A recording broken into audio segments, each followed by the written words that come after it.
The Iranian regime's grip is unraveling. That's the assessment of Republican lawmakers on the House Foreign Affairs Committee. President Trump is warning the regime not to crack down on protesters or the U.S. may intervene.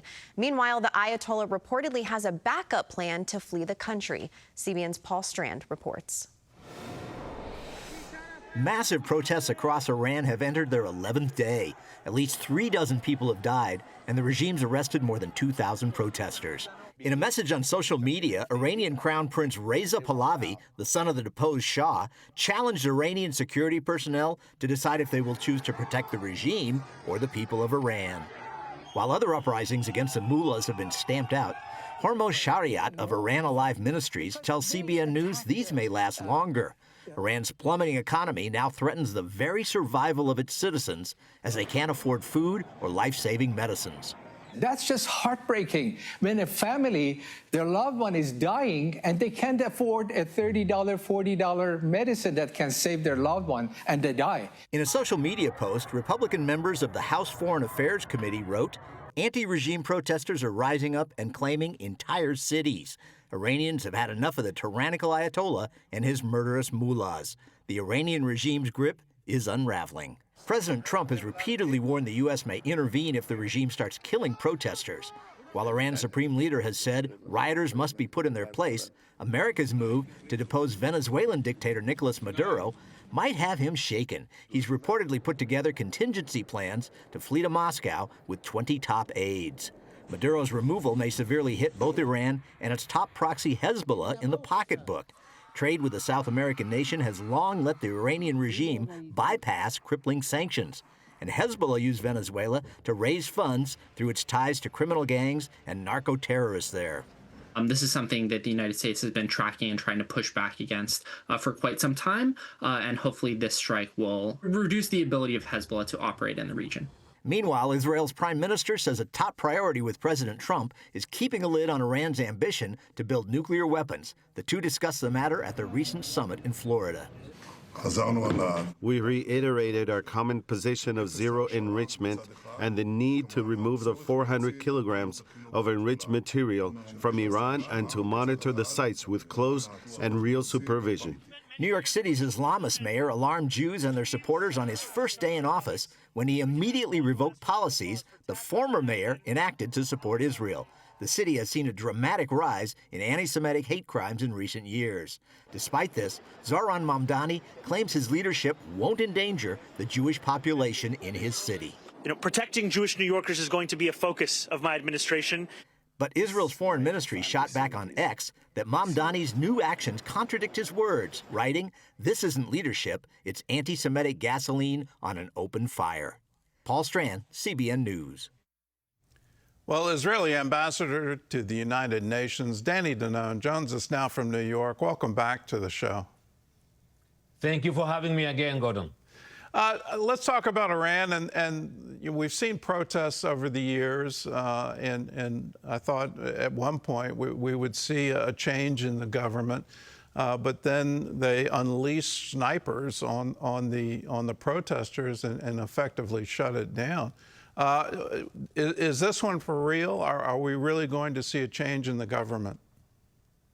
We definitely hope so. We look at what's happening in Tehran and other cities, and we are saying directly to the people of Iran, we hear your voices, we feel your pain, we share your hope for a better future, and we know that, the people of Iran, they suffer from this regime, and they are courageous, they are brave, they are paying a very painful price for their freedom, and we hope that for now we'll see a change.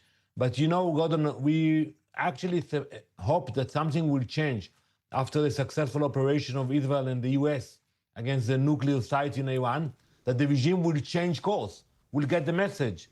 But unfortunately, it didn't happen. They continued with the will to build ballistic missiles and the desire to obtain nuclear capabilities and taking the resources from the people of Iran in order to build weapons of mass destruction. So, we are watching what's happening. The U.S. watches what's happening, but also the people of Iran, they are fed up with that. Well, I read a report this morning that there's now a war council in Iran, and they are actively talking about launching some kind of preemptive strike against Israel. Is that intelligence accurate? Is that report accurate? What is Israel seeing Iran doing in terms of rebuilding both ballistic missiles and nuclear weapons? We have no intention for escalation. You know, we're a peaceful nation. We have no border with Iran. We have no disputes with them. But unfortunately, we see what they are doing and their desire to build weapons that can destroy Israel. And it's not only the nuclear. It's very important to understand that, you know, I think we were very successful pushing back their nuclear capabilities. But if they will be able to build their ballistic missiles capabilities, that's a problem by itself. You know, when you have 1,000 ballistic missiles and you aim them into one location in Tel Aviv or Jerusalem, it's harmful. It's even at the same damage as a nuclear bomb. So we cannot take that risk. We follow very carefully what's happening there, and we are determined not to allow them to obtain those capabilities. In our report, we mentioned that whole cities had been taken over by the protest movement, calling for governmental change. Are you seeing that? Is that a reality on the ground? Well, we get the reports. We see those videos of the young people, you know, taking leadership positions and speaking up against the oppression of this regime. You know, we encourage them. You know, we pray for them. But, you know, we are not the one who are actually involved in that. It's coming from the people of Iran. They are smart enough to understand what's good for them. And I think they are fed up with this regime. And it is about time that we will see a change. You know, they deserve better. You know, now it's a winter time in Tehran. They don't have heating. Think about the babies in Tehran that suffer because of this regime. They don't have formulas for the babies. They suffer. And the regime takes the funds and the money and the resources in order to send it to the proxies. So they send billions of dollars to Hezbollah, to the Houthis, to radical proxies, rather than invest it in the people of Iran. Well, let's turn our attention to Venezuela. Delcy Rodriguez, the interim president, called the U.S. military action removing Maduro a Zionist attack. Is that a surprise to Israel? It was a surprise to me. Why is she blaming Israel for this? Well, you know, it's easy to blame us every time. You know, we are not involved in what's happening in Venezuela. We think the decision of President Trump was a strong decision, a brave decision. You know, I see the UN, the silence of the Secretary General, and I think President Trump is leading the free world, and we commend him for that. But, you know, to blame us or to think that we were behind it, it's science fiction. But you know what? Maybe it's about time to reveal the connection between Tehran and Caracas and the flights that used to go every week between Iran and Venezuela.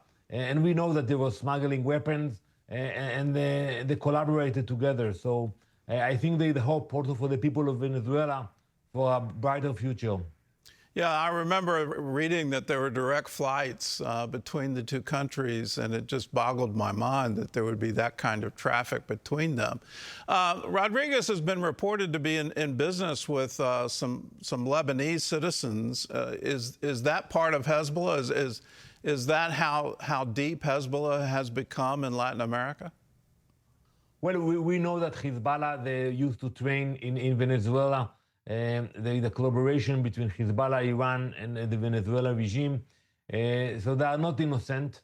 Also, we have to realize that Hezbollah is getting a lot of funding from smuggling drugs. And so they have a lot in common, those bad guys. But I think we see the change. You know, we push back Hezbollah in Lebanon. President Trump, you know, is making changes in Venezuela. And I think the Iranians, they look around them and they realize that, you know, their proxies are getting weaker and weaker. And that's a good sign for the beginning of 2026. Well, there's a bad sign for the beginning. On New Year's Day, the new mayor of New York overturned some pro-Israel executive orders put in place by his predecessor. Well, what's the condition there in New York City? How is this affecting the Jewish community? Well, you know, we are worried. You know, we see the the language he uses, the incitement. And we saw that it was part of his campaign. But even now, after he got elected, instead of dealing with the problems of the city, he continues to spread the hate against Jews. So yeah, people are worried here in New York. But I'm sure and I hope that the federal government will make sure that everyone is safe in the city of New York, okay, Muslim, Christians, and Jews. Well, we join with you. We're worried here in Virginia Beach. I've never seen this level of anti-Semitism in America, and it just seems to be now a political cause. I'm seeing, particularly in the Democrat primaries, anti-Israel sentiment being openly expressed by candidates as if it's some kind of election advantage to be against Israel. I'm very concerned about it, but be assured we stand with you. We're in this for the long haul, and we join in your concern, and we'll continue to speak against it. Well, Ambassador Danon, thanks so much for joining with us and being on our show once again. God bless you for everything. Thank you very much.